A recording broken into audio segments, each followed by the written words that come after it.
दिव्य ध्येय की ओर तपस्वी जीवन भर अविचल चलता है, जीवन भर अविचल चलता है।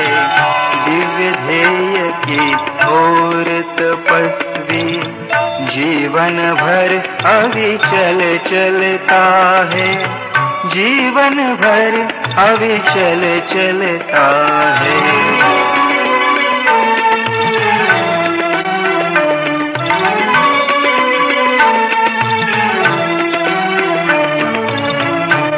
धज कर आए आकर्षण, पग पग पर झूमते प्रलोभन, होकर तब से विमुख बटोही, पथ पर संभल संभल बढ़ता है, जीवन भर अविचल चलता है।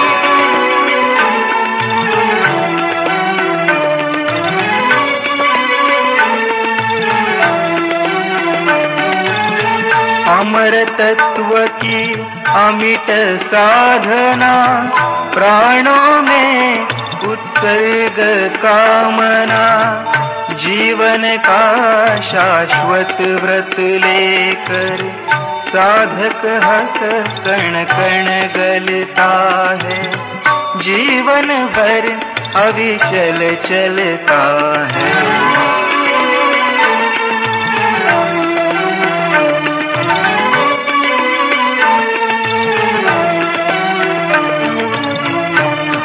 विफल और आस निराशा, इसकी ओर कहाँ जिज्ञासा, बिहड़ता में राह बनाता, राही मचल मचल चलता है, जीवन भर अविचल चलता है।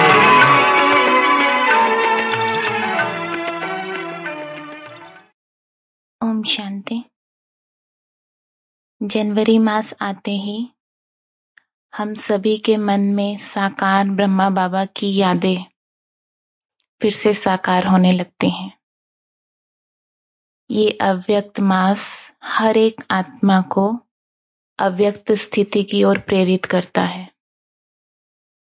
हर एक को फिर से एक नया उमंग उत्साह आता है कि हमें फिर से उस अव्यक्त स्थिति की ओर पुरुषार्थ करना है।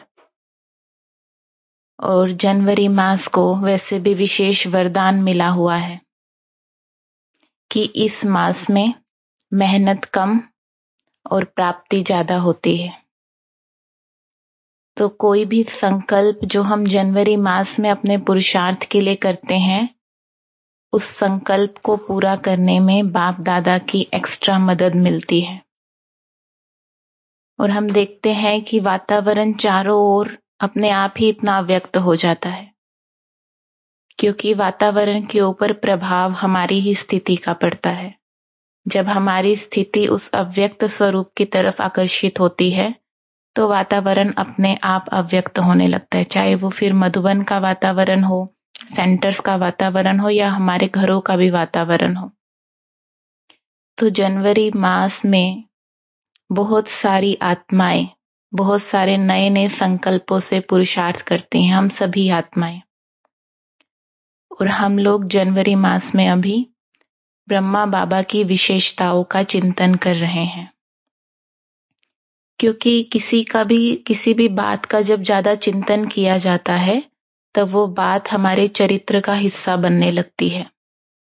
तो ब्रह्मा बाबा की विशेषताओं का चिंतन भी हम क्यों कर रहे हैं? क्योंकि जितना हम उनका चिंतन करेंगे, वो हमारे व्यक्तित्व में आने लगेंगे। हम सभी को पता है कि ब्रह्मा बाबा का जीवन आदर्श जीवन रहा है। हमने बहुत सी बातें सुनी हैं ब्रह्मा बाबा के जीवन के बारे में। और किसी भी आत्मा का जीवन आदर्श जीवन कब बनता है? हमारे इतिहास में और भी बहुत सारी महान आत्माएं होकर गई हैं, जिनका जीवन आज लोगों के सामने आदर्श है।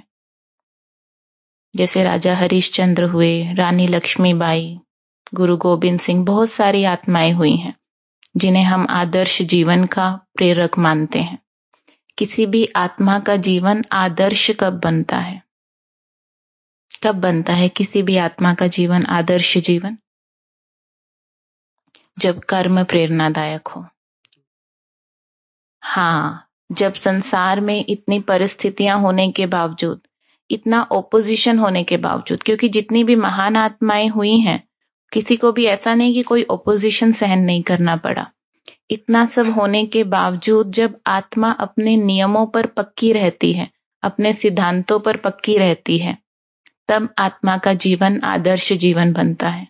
जैसे राजा हरिश्चंद्र के लिए हमने देखा कि उनके जीवन का नियम उन्होंने क्या पक्का किया था? सत्य।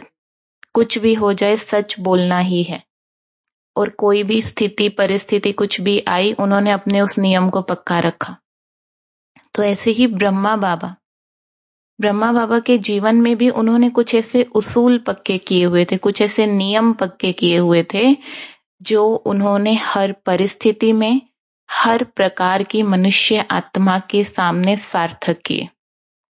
नियम उसे नहीं कहा जाता जो हम परिस्थिति अनुसार बदल दें या व्यक्ति के अनुसार बदल दें, तो फिर जीवन में उस नियम का कोई लाभ नहीं है। नियम वो जो हम आत्मा, हर एक आत्मा के प्रति हर एक परिस्थिति में उसे सार्थक करें। तो ब्रह्मा बाबा के जीवन में ऐसे कौन से असूल देखने को हमको मिलते हैं जो पक्की बातें? वैसे तो बाबा के जीवन में बहुत सारी ऐसी बातें हैं जो पक्का बाबा ने, जिस पे शुरू से लेके अंत तक, चाहे वो लौकिक अलौकिक जीवन हो, बाबा उस निश्चय पर चले हैं।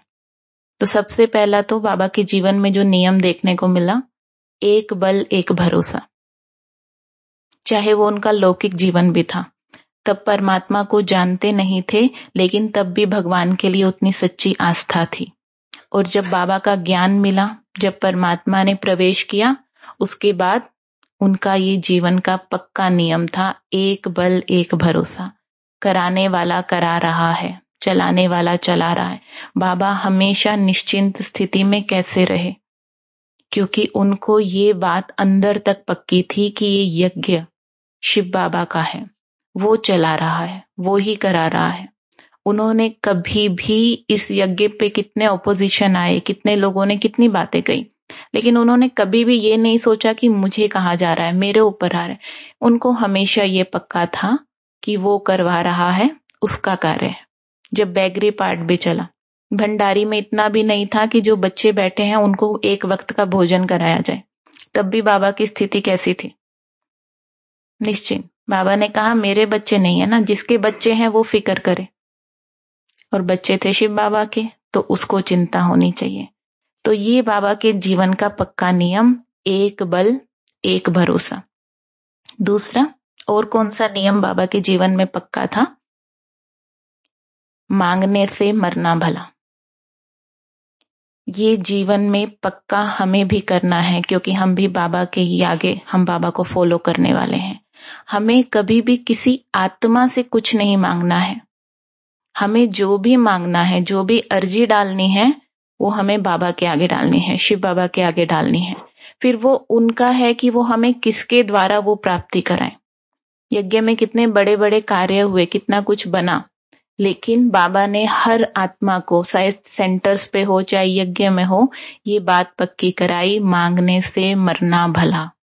ना ही किसी से सल्वेशन मांगनी है, ना किसी से प्यार मांगना है।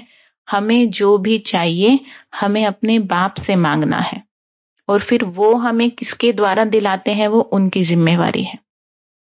तो ये नियम बाबा के जीवन में पक्का था, मांगने से मरना भला। और बाबा के जीवन में ऐसे कौन से नियम थे जो बाबा ने पक्के रखे? अथक थे। किसी भी सेवा में कभी थके नहीं, किसी भी सेवा को उन्होंने साधारण नहीं समझा। और कौन सा नियम? जैसा कर्म हम करेंगे हमें देखकर और करेंगे। इसीलिए उन्होंने अपना आदर्श सबके सामने रखा।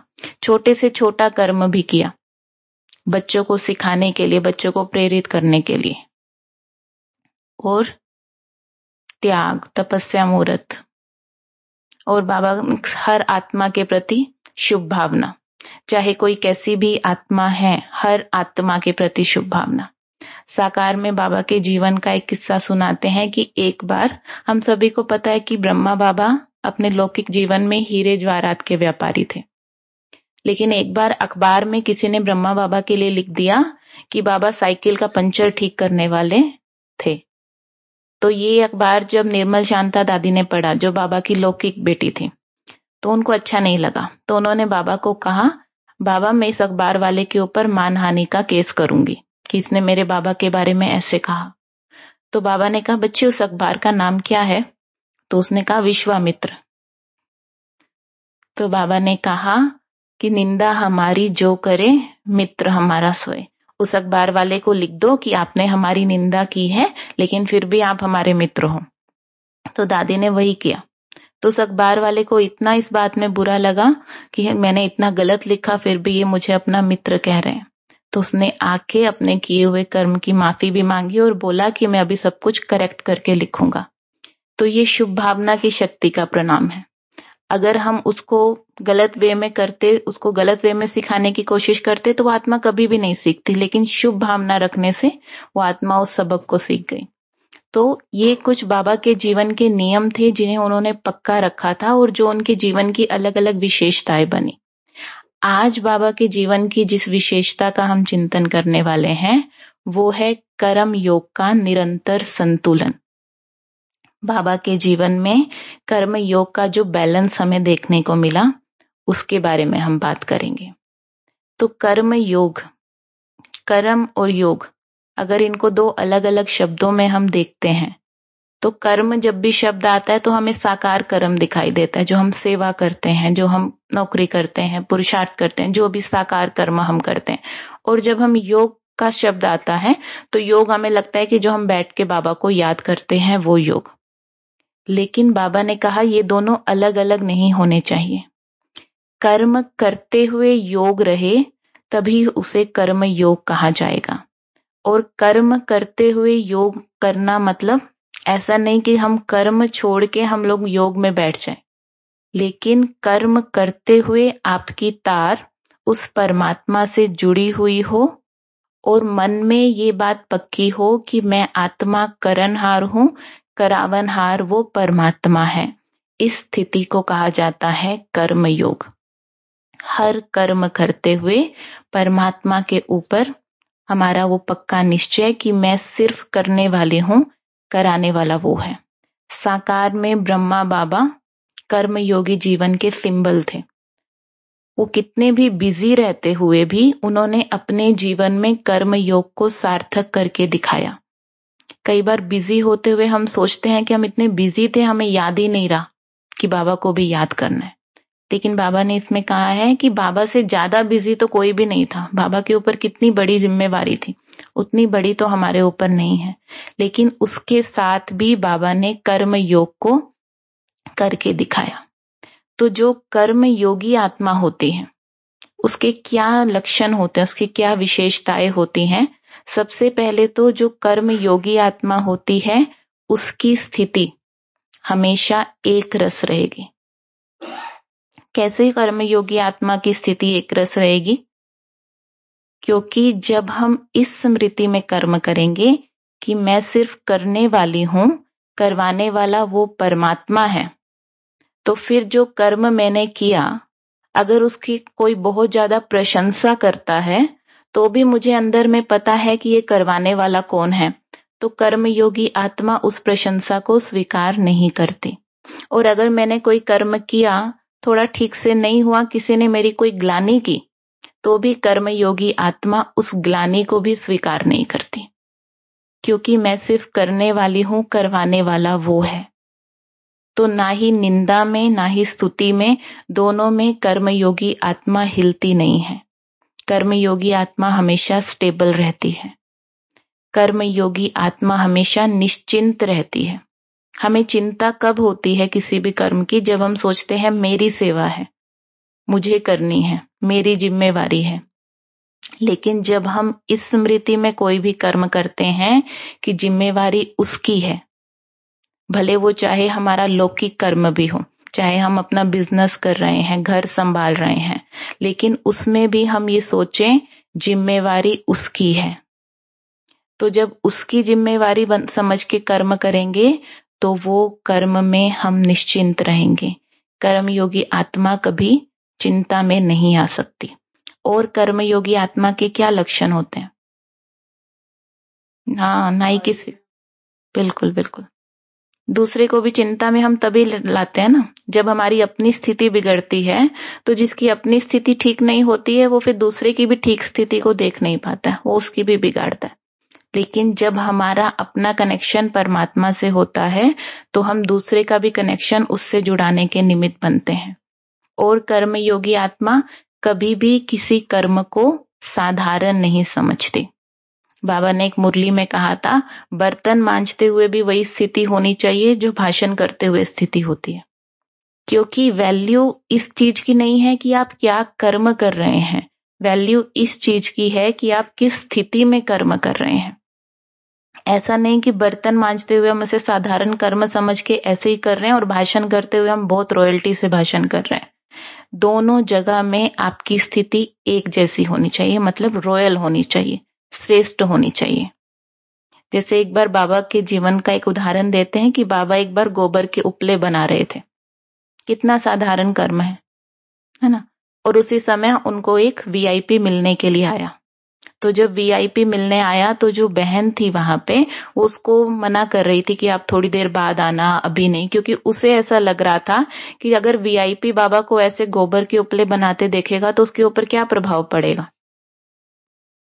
तो जब वो वीआईपी बाबा से मिलने आया तो बहन ने रोका, लेकिन फिर भी उसको मिलाना पड़ा। तो बाबा से जब मिलने गया वो, तो उसको ऐसे लगा कि जैसे वो श्री कृष्ण खिलौनों के साथ खेल रहा है, स्वर्ग का निर्माण कर रहा है। ये किस चीज का प्रभाव था? कर्म साधारण था लेकिन स्थिति श्रेष्ठ थी।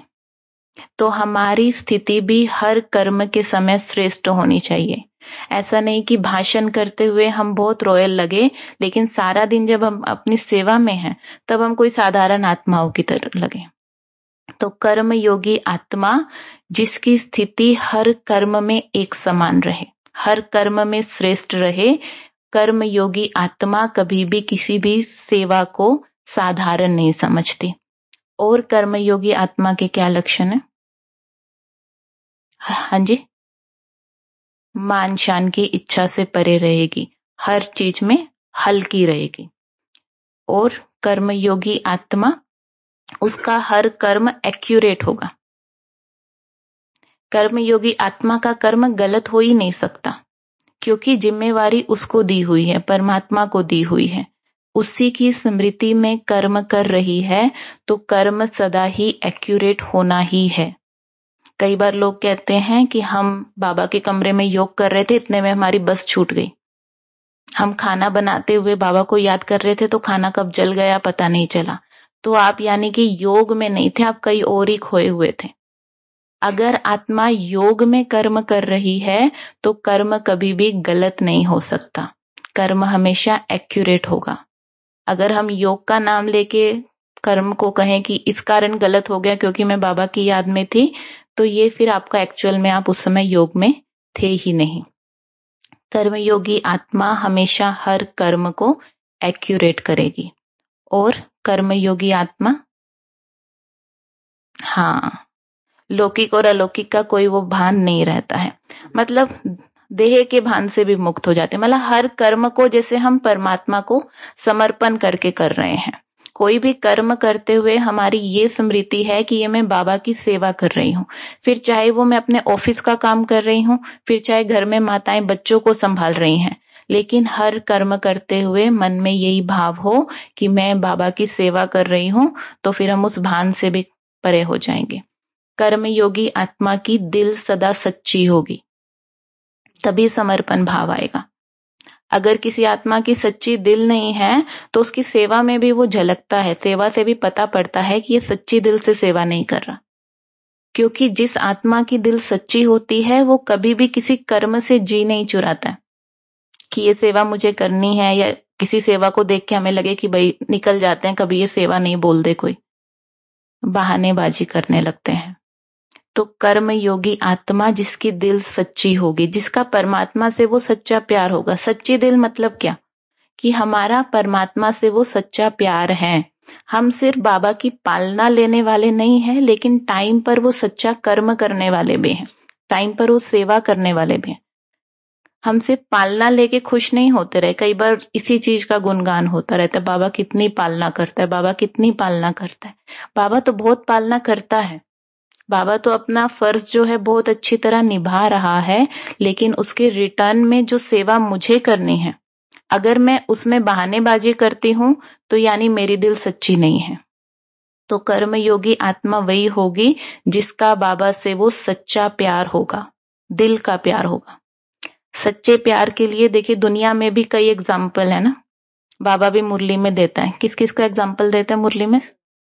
हीर रांझा, लैला मजनू, लैला मजनू, लैला, हीर रांझा और लैला मजनू, सोनी महिवाल, इनके मीरा का भी प्यार। इनके प्यार की विशेषता क्या थी? इनका प्यार कोई शारीरिक प्यार नहीं था, दैहिक प्यार नहीं था, दिल से सच्चा समर्पण भाव था। तो वही दिल से समर्पण भाव, दिल से सच्चा समर्पण हमें परमात्मा के लिए चाहिए।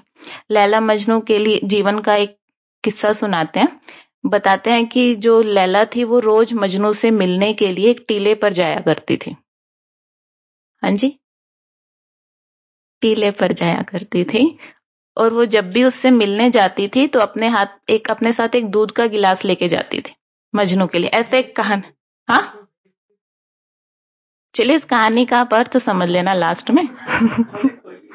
हाँ नहीं, ऐसे एक किस्सा मैंने पढ़ा था जगदीश भाई जी की बुक में ही। उन्होंने इस तरह लिखा था कि वो लैला जो है मजनू के लिए हर रोज दूध का गिलास लेके जाती थी और दोनों मिलते थे टीले पे। फिर क्या हुआ कि लैला बीमार हो गई एक बार। तो लैला जब बीमार हो गई तो उसने सोचा कि अब उस समय ना फोन वगैरह तो थे नहीं जो बता सके कि भाई मैं आ नहीं सकती हूँ या जो भी। तो उसने क्या सोचा कि चलो मैं मजनू के लिए दूध का गिलास तो भेज देती हूँ। तो उसने एक बच्चे को कहा कि वहां पे दूर टीले पर एक पतला सा लड़का बैठा होगा, उसका नाम मजनू है, उसको तुम पूछना कि उसका नाम मजनू है, फिर उसको ये दूध का गिलास दे देना और उसको बताना कि लैला बहुत बीमार है और उसने तुम्हारे लिए ये दूध का गिलास भेजा है। तो लड़का चला गया टीले पर, और टीले पर एक लड़का खड़ा था। तो उसने उसको पूछा कि तुम्हारा नाम मजनू है? तो उसने बोला हाँ। तो उसने बोला कि लैला ने दूध का गिलास दिया है। तो उसने ले लिया और पी लिया, कुछ नहीं पूछा कि लैला कहाँ है, बीमार है, कुछ नहीं पूछा, और वो उसको दूध का गिलास देके वापस आ गया। तो जब वो वापस आया तो फिर लैला ने पूछा कि मजनू मिला था? तो बोला हाँ मिला था। बोला उसने पूछा मेरे बारे में? तो उसने बोला कि नहीं, कुछ नहीं पूछा। तो लैला अंदर से तो समझ गई कि वो मजनू नहीं होगा, क्योंकि अगर मजनू होता तो पक्का मेरे बारे में पूछता। तो फिर उसके बाद लैला ने अगले दिन फिर से उस बच्चे को कहा कि अच्छा आज फिर जाना, आज फिर उसको दूध का गिलास दे के आना। तो वो फिर से गया बच्चा, फिर से टीले पे वही लड़का खड़ा था। उसने पूछा आप मजनू हो? उसने बोला हाँ। तो उसने फिर से उसको दूध का गिलास दे दिया और उसने पी लिया, आज भी कुछ नहीं पूछा। तो बच्चा फिर आ गया। तो लैला ने पूछा आज उसने कुछ पूछा? बोला नहीं, आज भी कुछ नहीं पूछा। तो फिर तीसरे दिन लैला ने उसको बुलाया और कहा आज ना ये दूध का गिलास उसको देना और उसको कहना कि लैला बहुत बीमार है और उसको खून देने की जरूरत है। तो वैद्य जी ने कहा है कि आप आ जाओ, लैला को खून देना पड़ेगा। तो वो गया बच्चा उसके पास, मजनू के पास, और उसको दूध का गिलास देके बोला कि लैला बहुत बीमार है और आप आ जाओ, उसको खून देना है। तो बोलता है कि मैं खून देने वाला मजनू नहीं हूँ, मैं तो दूध पीने वाला मजनू हूँ। खून पीने वाला मजनू तो दूसरे टीले पे बैठा है, खून देने वाला मजनू तो दूसरे टीले पर बैठा है। तो इस तरह से उसने बताया कि खून देने वाला मजनू तो दूसरे टीले पर बैठा है, मैं तो दूध पीने वाला मजनू हूँ। तो ऐसे ही बाबा के बच्चों में भी दो तरह के बच्चे, खून देने वाले बच्चे मतलब बाबा की दिल से सच्ची सेवा करने वाले, और दूध पीने वाले मतलब सिर्फ पालना लेने वाले। तो इस तरह से हम भी अपने को चेक करें। बाबा से प्यार तो हमारा है, लेकिन जब कभी सेवा की जरूरत पड़ जाए उस समय ऐसा तो नहीं हम बहानेबाजी करते हैं कि हमें सिर्फ पालना से मतलब है। जब पालना मिल रही है तब तो बहुत अच्छा लगता है, लेकिन जब कभी सेवा की बात आती है तो फिर हमारा थोड़ा सा बहानेबाजी का रोल तो नहीं चलता। तो इस कहानी से हमें वो चेक करने की जरूरत है कि मैं किस तरह का मजनू हूं। तो इसीलिए कर्मयोगी आत्मा अर्थात जिसकी सच्ची दिल हो, हर कार्य के प्रति सच्ची दिल। और कर्मयोगी आत्मा के क्या लक्षण होते हैं? हर कर्म को खुशी खुशी करेगी, सुख दुख से न्यारी होती है। जो हमने पहले भी कहा ना, एक रस स्थिति रहती है उसको ना निंदा से कोई फर्क पड़ता है, ना ही उसकी कोई प्रशंसा करे उससे कोई फर्क पड़ता है। हर कर्म को खेल में करती है। बाबा ने कहा है कि कर्म नहीं करते हैं लेकिन जैसे डांस करते हैं। जब बाबा की याद में हम कर्म करते हैं तो कर्म जैसे कि हम डांस कर रहे हैं, तो डांस करने में कभी थकावट महसूस नहीं होती है। और कर्मयोगी आत्मा निर्बंधन कैसे होगी? कर्म का बोझ उसको नहीं बांधेगा, बिल्कुल। हर कर्म में सफलता अनुभव करेगा, क्योंकि करण करावन हार की स्मृति से जब कर्म किया जाता है तो हर कर्म एक्यूरेट भी होता है और हर कर्म में सफलता भी मिलती है, क्योंकि जिम्मेवारी उस परमात्मा की हो जाती है। और निस्वार्थ भाव से कर्म करेगा, उसको अपना कोई स्वार्थ नहीं होगा। और उसमें स्वार्थ में कई तरह की चीजें आती है। मान शान का स्वार्थ भी नहीं होगा, कोई लौकिक कोई स्थूल स्वार्थ तो होगा ही नहीं, लेकिन सूक्ष्म में भी ये स्वार्थ नहीं होगा कि कोई मुझे पूछे, कोई मेरे को आगे बढ़ाए, या ये सेवा में अगर करूंगी तो मेरा 4 लोगों में इस बात के लिए गायन होगा। उस स्वार्थ से भी वो आत्मा परे रहती है। कर्मयोगी आत्मा के ऊपर कभी भी दूसरी आत्मा के कर्मों का भी प्रभाव नहीं पड़ता है। क्योंकि देखिए, हम जब संगठन में रहते हैं तो मान लीजिए हम तो कर्मयोगी स्थिति में कर्म कर रहे हैं, हम कर्म एक्यूरेट कर रहे हैं, लेकिन हमारे साथ और भी बहुत सारी आत्माएं सेवा करती हैं। अगर किसी दूसरी आत्मा ने कोई कर्म गलत किया तो उसका प्रभाव भी हमारे ऊपर नहीं पड़ना चाहिए। अगर उसका भी प्रभाव मेरे ऊपर पड़ता है तो यानी कि मैं कर्म योगी स्थिति में फिर नहीं हूं। जैसे एक अनुभव सुनाते हैं, बाबा के जीवन का एक साकार अनुभव है कि एक बार बाबा के पास पांडव भवन में सेवा के लिए एक छोटा बच्चा आया, ठीक है ना। तो उस बच्चे को बाबा ने गाय संभालने की सेवा दी। शिव बालक नाम है उनका, हाँ, जो अभी दिल्ली पांडव अभी बड़े हैं। उस समय जब बाबा के सामने आए थे तो बहुत छोटे थे, तो बाबा ने उनको गाय संभालने की सेवा दी। तो अब वो तो छोटा था, तो उसको बोला बाबा ने कि आप गाय का दूध निकालेंगे? तो उसने बोला हाँ निकालूंगा। तो उसके तो छोटे छोटे हाथ थे, उसने दूध निकाला तो एक ही बाल्टी दूध उससे निकला। हर रोज 4 बाल्टी दूध निकलता था, उस दिन उसने निकाला तो एक ही बाल्टी दूध निकाला। और वो दूध लेके बाबा के पास गया तो बाबा ने उसकी बहुत महिमा की, अरे बहुत अच्छा तुमने इतना सारा दूध निकाला। माना उसको कुछ कहा नहीं, ऐसे नहीं कहा कि भाई रोज 4 बाल्टी निकलता था तुमने एक ही बाल्टी निकाला, कुछ नहीं कहा। उसको अच्छा उमंग उत्साह दिया। तो उसको उमंग उत्साह आया तो अगले दिन फिर से उसने खूब अच्छे से मेहनत की और अगले दिन उसने 2 बाल्टी दूध निकाला। और जब 2 बाल्टी दूध निकाला तो खुशी खुशी दूध लेके फिर बाबा के पास भागते हुए जा रहा था कि उसको ठोकर लग गई और दोनों बाल्टी दूध गिर गया। तो अभी उसको तो बहुत दुख हुआ कि भाई ये तो दूध सारा गिर गया। तो फिर बाबा के पास गया, उसने बाबा ने पूछा आज कितना दूध निकाला? तो उसने बोला बाबा निकाला तो 2 बाल्टी था पर सारा दूध गिर गया। तो बाबा ने बोला अच्छा कहाँ गिरा, मुझे दिखाओ। तो वो बाबा के साथ फिर वहां पे गया। तो फिर बाबा ने उसको कहा कि बच्चे, शिव बाबा तो कहता है कि सतयुग में दूध घी की नदियां बहेंगी, तुमने तो यहीं पे दूध की नदी बहा दी। तो ये क्या है? किसी बड़ी बात को छोटा करना। हमारा कर्म योग तभी है जब हमारे कारण किसी दूसरी आत्मा की भी स्थिति नहीं बिगड़े। अगर मेरे कर्म से दूसरी आत्मा डिस्टर्ब हो जाए या दूसरी आत्मा के कर्म से मैं डिस्टर्ब हो जाऊं तो ये भी कर्म योग नहीं है। तो ब्रह्मा बाबा के जीवन में हमने साकार में देखा कि कैसे बाबा ने कर्म योग को प्रैक्टिकल करके दिखाया। और ये सारी शक्तियां, अपनी ये सारी विशेषताएं बाबा ने आगे दादियों में भी ट्रांसफर की। जब 18 जनवरी को कहते हैं कि बाबा ने दादी के हाथ में हाथ लेके अपनी सारी शक्तियां विल की, तो सिर्फ शक्तियां नहीं, शक्तियों के साथ अपनी सारी विशेषताएं भी दादी को विल की। क्योंकि दादी के भी जीवन में हमने देखा कि कभी भी दादी कोई गलत कर्म अगर करता था तो दादी कभी भी उसको ऐसे फील नहीं कराती थी। हम सोचते हैं कि उसी समय उस पर गुस्सा करना या फील कराने से वो दोबारा गलत कर्म नहीं करेगा, लेकिन अगर उसे उस कर्म के बारे में उस समय कुछ नहीं कहा जाए तो आत्मा उसको रियलाइज करती है कि हाँ, मुझसे गलती हुई। तो एक क्लास में बता रहे थे कि एक बार मधुबन के भंडारे की बात है कि मधुबन में एक बार रात को सबके लिए दूध गर्म किया जा रहा था। बहुत बड़े भिगोने में बहुत सारा दूध गर्म किया जा रहा था, और वो जो भाई था जो दूध गर्म कर रहा था, वो दूध में चीनी डालने के लिए उसने चीनी के डब्बे की जगह गलती से चाय पत्ती का डब्बा उठा लिया और डाल दिया, और दूध उबल गया तो उसकी चाय बन गई। तो अभी इतने सारे लोग बैठे हैं और ये तो सारे दूध की चाय बन गई। तो वो फिर भागा भागा दादी के पास गया और उसने दादी को कहा कि दादी ऐसे ऐसे हो गया और दूध की तो चाय बन गई। तो फिर दादी ने कहा कि कोई बात नहीं, आप अनाउंस करा दो कि आज ठंडी बहुत है ना, तो दादी अपने हाथ से सबको चाय पिलाएगी। तो ये क्या हुआ, कितना एक तरह से देखा जाए तो बड़ी बात हो गई थी और दादी ने उसको कितना छोटा कर दिया।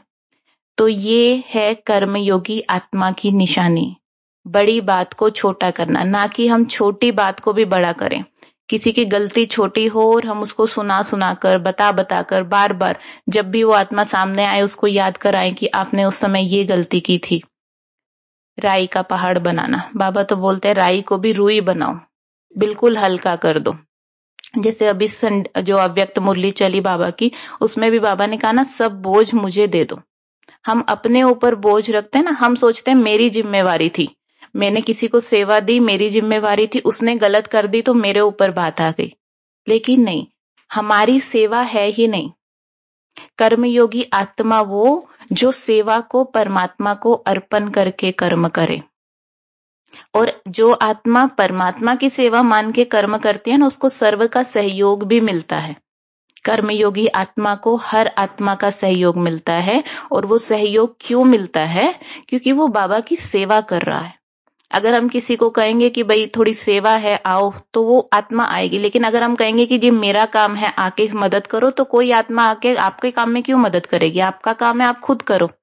लेकिन अगर हम उसे बाबा की सेवा समझ के करेंगे तो कोई भी आत्मा जरूर उस सेवा में हमें सहयोग देगी। तो कर्मयोगी आत्मा को हर एक आत्मा का सहयोग मिलता है। और कर्मयोगी आत्मा की क्या निशानी होती है, सदा सफलता मिलती है। किस चीज का, कर्म करने का। हाँ, क्योंकि उसको नाम ढिंडोरा कौन पीटता है, जिसको नाम मान शान चाहिए होता है, या जिसको चार लोगों में बताना होता है। कर्मयोगी आत्मा इन सब चीजों से परे रहती है, संतुष्ट रहती है। संतुष्टता सबसे बड़ा गुण है। वो संतुष्ट रहती भी है, दूसरे को संतुष्ट करती भी है।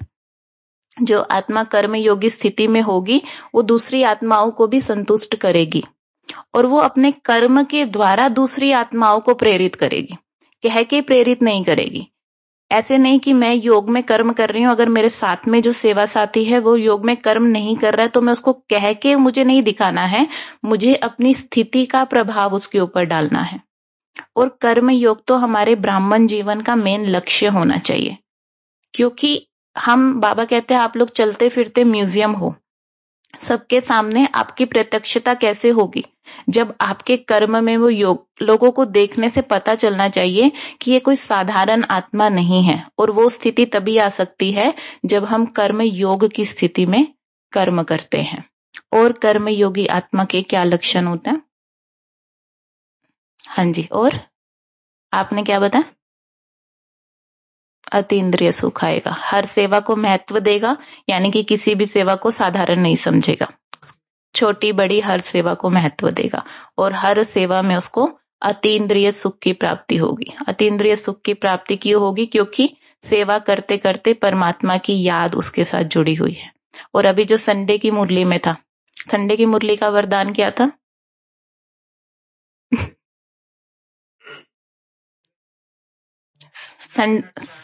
अव्यक्त मुरली जो संडे की चली, माना बाबा ने की वो नहीं, सुबह जो चली, कर्म योग द्वारा कर्म भोग को समाप्त करने वाली विजयी आत्मा।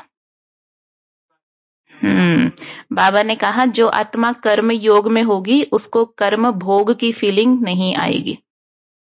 और उस वरदान में बाबा ने कहा है रोग सिर्फ मन का होता है, ऐसे आत्मा तंदुरुस्त होती है। अगर किसी को मन की बीमारी है तो वही रोगी कहलाया जाता है, तन की बीमारी का रोग नहीं होता है। तो जो आत्मा कर्म योग में रहेगी उसको कर्म भोग की भी फीलिंग नहीं आएगी। और इसमें बाबा ने कहा है कि जैसे शरीर और आत्मा दोनों कंबाइंड है, ऐसे कर्म करते हुए परमात्मा के साथ हम कंबाइंड स्थिति में कर्म करें।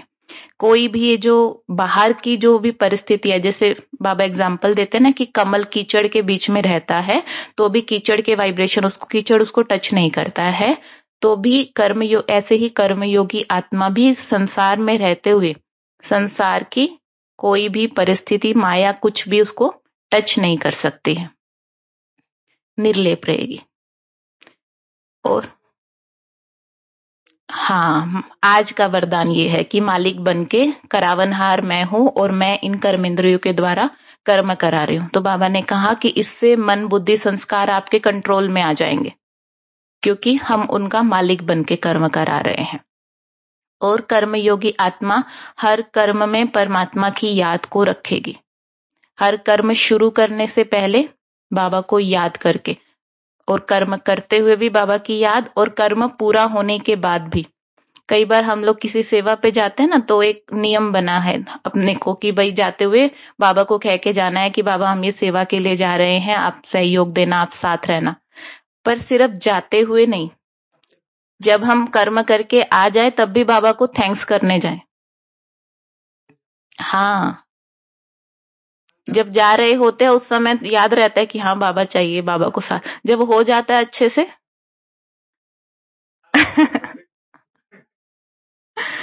तो इसीलिए ये बात भी हम पक्की करें, ना सिर्फ जाते हुए, आने के बाद भी। जैसे अभी पिछले संडे की जो मुरली थी उसमें बाबा 4-5 भाई बहने जापान में सेवा के लिए जा रहे थे, उनसे मिल रहे थे। जगदीश भाई जी, शील दादी जी, ऐसे 5-6 जो शुरू में पहला ग्रुप गया, तो वो लोग जब विदेश की सेवा पे गए तो बाबा से उन्होंने पूछा कि बाबा जाके कैसे क्या सेवा करें। तो बाबा ने कहा कोई भी सेवा शुरू करो तो उसके पहले बाबा को साथ रखो, बाबा को साथ में लेके जाना हर सेवा के लिए, तो आपकी हर सेवा में सफलता होगी। तो उन्होंने ये बात वहां जाके पक्की की। और एक बार बोलते कि वो कभी किसी सेवा के लिए उनको जाना था, किसी वीआईपी से मिलना था, तो विदेशों में तो बहुत टाइम का वो रहता है ना कि भाई इतने बजे ही मिलना है, थोड़ा भी आगे पीछे नहीं होना है। तो वो लोग लेट हो रहे थे पहले ही, तो जल्दी जल्दी में निकल गए। तो निकल गए तो जैसे ही नीचे उतरे उनको याद आया कि कुछ रह गया, फिर ऊपर गए, फिर उसके बाद नीचे आए, फिर कुछ और भूल गए, फिर दोबारा ऊपर गए। ऐसे 3-4 बार ऊपर नीचे चक्कर लगाना पड़ा उनको। तो फिर जगदीश भाई ने उनके साथ शील दादी गए थे, तो शील दादी संदेशी थे।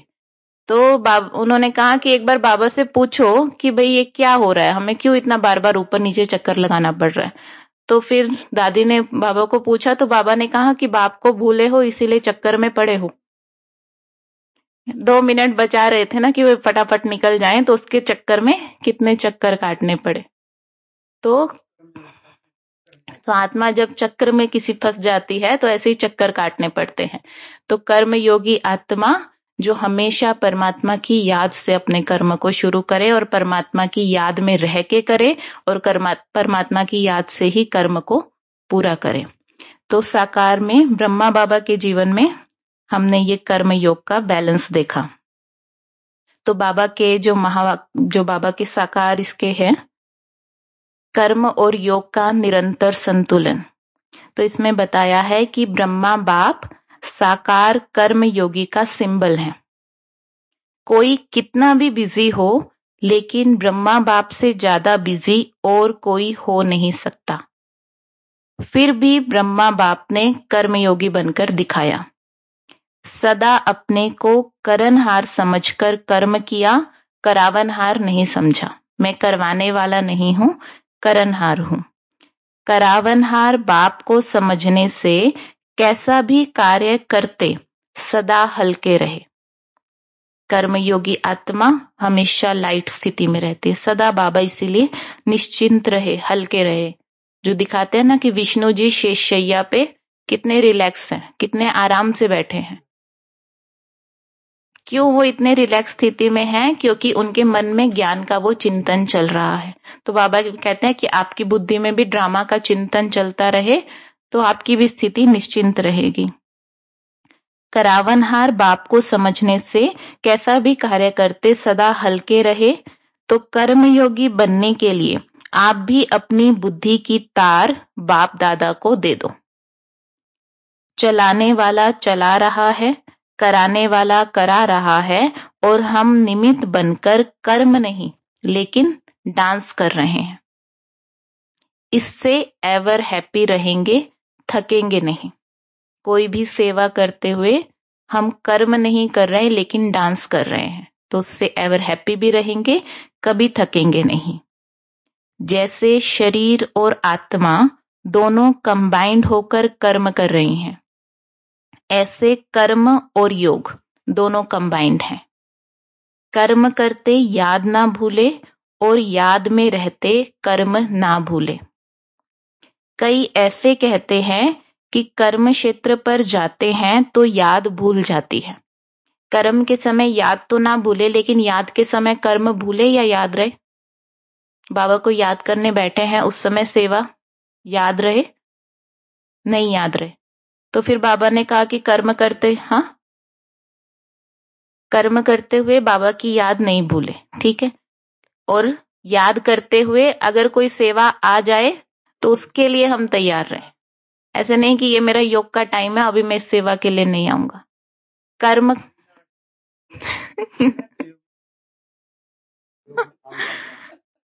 हाँ, योग के समय सेवा याद नहीं आए लेकिन योग के समय अगर कोई सेवा आ जाए तो हम उसके लिए तैयार रहें। तो कई कहते हैं कर्म क्षेत्र पर जाते हैं तो याद भूल जाती है। इससे सिद्ध है कि कर्म और याद अलग हो गई, लेकिन यह दोनों कंबाइंड हैं। आपका टाइटल है कर्म योगी। कर्म करते याद में रहो तो हल्के रहेंगे, किसी भी कर्म का बोझ अनुभव नहीं करेंगे। किसी भी प्रकार का कीचड़ अर्थात माया का वाइब्रेशन टच नहीं कर सकेगा। कर्मयोगी अर्थात कमल पुष्प के समान रहने वाले। तो ये है साकार में ब्रह्मा बाबा के जीवन का कर्मयोग का उदाहरण। अच्छा, ओम शांति।